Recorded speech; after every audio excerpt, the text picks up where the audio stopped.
दोस्तों नमस्कार। थोड़े दिन पहले हमने सुना कि भारत में मोदी सरकार ने करीब 11 करोड़ टॉयलेट बनवाए हैं। सुन के अच्छा लगता है, लेकिन अगर मैं एक आंकड़ा और आपको दूं कि हिंदुस्तान में 5 करोड़ केसेस कोर्ट्स में पेंडिंग है और उसका कारण है टॉयलेट्स का ना होना। ये दो सूचनाएं अगर आप एक साथ सुनते हैं तो आपको कैसे लगता है?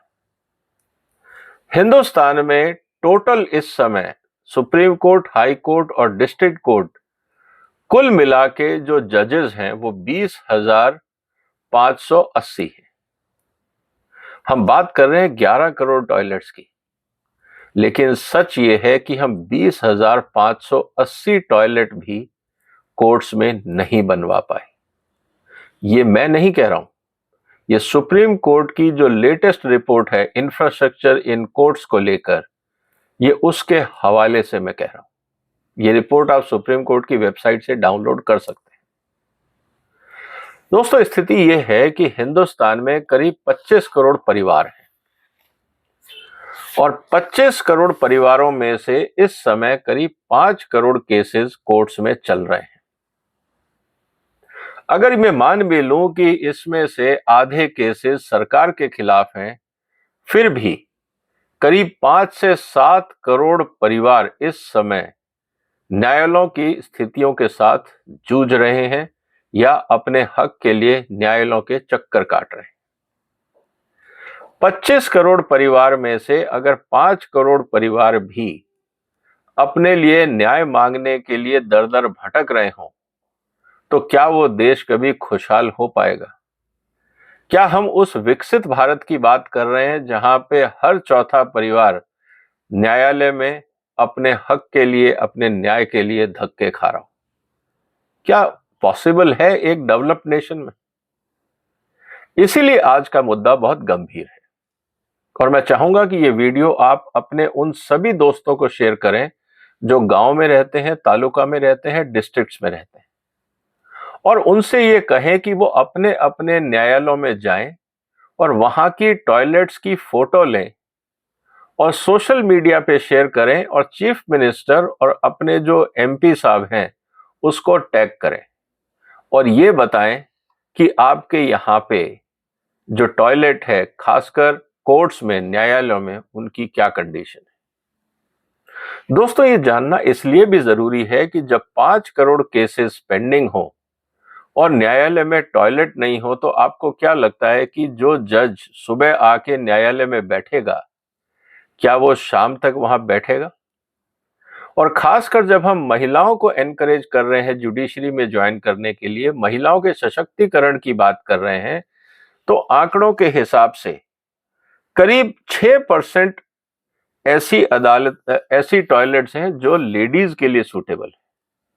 पूरे देश में कोर्ट्स जितने भी हैं उनकी सिर्फ 6%, 6.8 टॉयलेट्स ऐसी हैं जो महिलाओं के लिए, आप ये कह सकते हैं, उपयोगी हैं। तो जब महिलाएं आएंगी कोर्ट्स में एज जज बन के, तो उनकी स्थिति क्या होगी? वो सुबह अगर 9 बजे या 10 बजे कोर्ट पहुंचेंगी, तो क्या शाम को 5-6 बजे तक वो कोर्ट में बगैर टॉयलेट जाए रहेंगी? क्या उनको प्यास नहीं लगती? क्या उनको खाना नहीं मिलता? इस स्थिति में आप समझ सकते हैं कि अगर उनको फ्रेश होने के लिए अपने घर जाना पड़े तो आने जाने का टाइम लगेगा। इस स्थिति में करीब 20 से 30% कोर्ट का टाइम इसलिए खराब हो रहा है क्योंकि वहां पे टॉयलेट्स नहीं। और अगर आज हम 5 करोड़ केसेस की बात कर रहे हैं तो आप उसमें से 20% घटा दीजिए, 1 करोड़ केसेस इसलिए पेंडिंग हैं क्योंकि कोर्ट्स के अंदर टॉयलेट्स नहीं है। ऐसा नहीं है कि इस देश में पैसे की कमी है।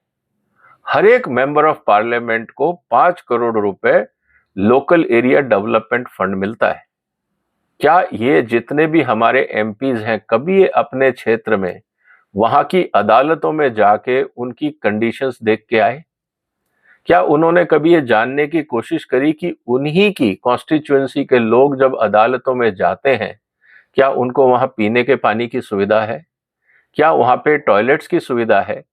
क्या वहां के जजेस के पास टॉयलेट्स की सुविधा है? क्या उनको साफ पानी मिल रहा है या नहीं? अगर हम अपने न्यायालयों का ध्यान नहीं रख पाएंगे, वहां पहुंचने वाले जो लिटिगेंट्स हैं, क्या हम उनका भी ध्यान नहीं रख पाएंगे? तो अगर हम उनका ध्यान नहीं रख सकते, हम अपने न्यायालयों का ध्यान नहीं रख सकते, तो हम न्याय की क्या उम्मीद कर सकते?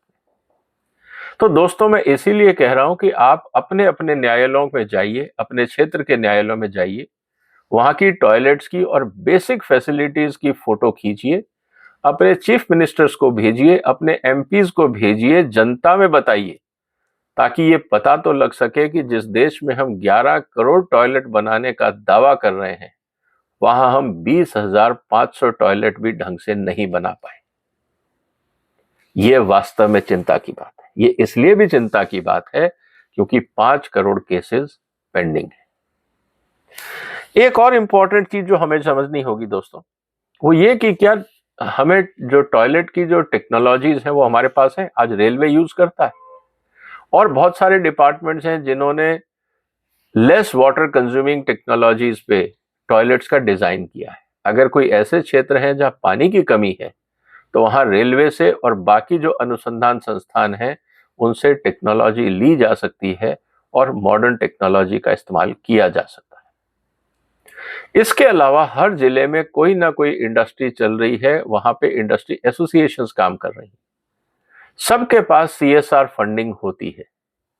क्या वहां की इंडस्ट्री एसोसिएशन लोकल जो आपके जजेस हैं या चीफ जस्टिस हैं उनके साथ मिलके, क्या वहां की जो अदालतें हैं उनमें जो टॉयलेट्स हैं उनके रखरखाव के लिए सीएसआर फंड का इस्तेमाल नहीं किया जा सकता?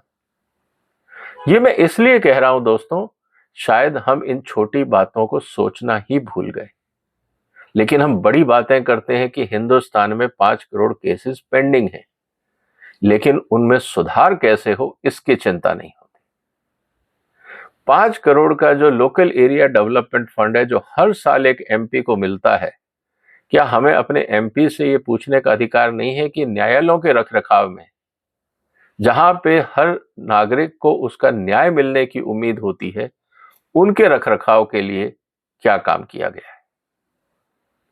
मेरा निवेदन है आपके माध्यम से मोदी जी को, चुनाव आने वाला है, अभी आचार संहिता नहीं लगी है, क्या आप सारे एमपीज को ये आदेश दे सकते हैं कि अपनी अपनी कॉन्स्टिट्यूएंसी में जाइए और चुनाव से पहले ये सुनिश्चित करिए कि वहां की सारी अदालतों में प्रॉपर पानी और प्रॉपर टॉयलेट का इंतजाम हो?